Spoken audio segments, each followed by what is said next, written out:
Happy New Year, everyone.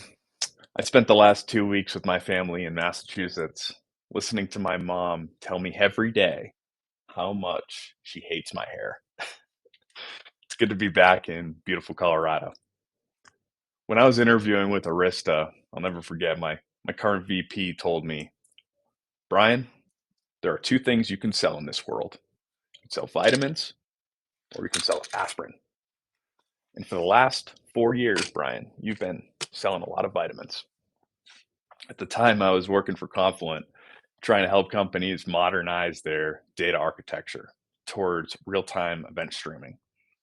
And before that, I was selling an APM product for microservices. It's important to take your vitamins or modernize your legacy systems, but you don't have to. However, if your head hurts, you're always going to take an aspirin. And if you're a business, you're always going to have a network.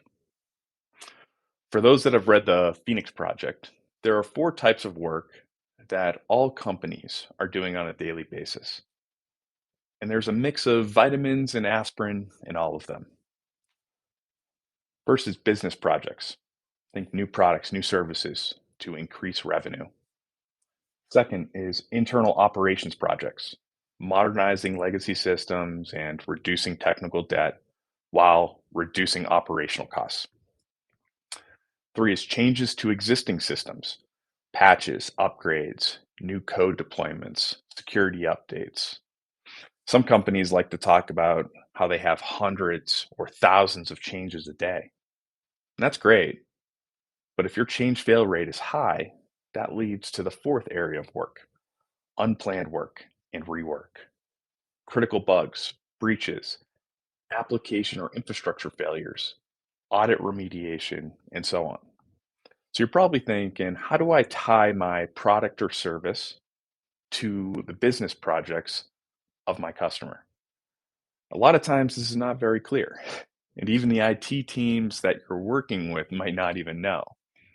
What makes this even more confusing is that any time your customer spends on internal operations, changes, or unplanned work takes away from time that they're spending on business projects. IT teams need to identify the constraint or the bottleneck in their IT processes. And any investment not directed at the bottleneck will have minimal overall business impact. At Arista, we believe that bottleneck is your legacy network. Too much time is spent on troubleshooting network and application issues, patching critical network vulnerabilities, network configuration management and backup, updating existing network systems, and unplanned network outages.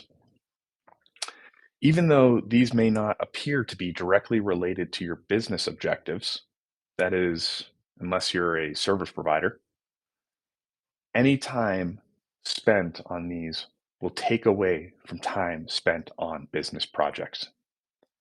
The network might not be the largest part of your overall budget or really seem to be tied to your business objectives, but it is extremely critical.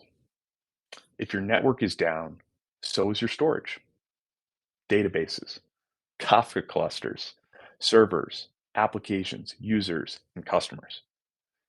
At Arista, we have automated all of these network processes inside our management platform that we call Cloud Vision. This comes ready out of the box with every Arista product.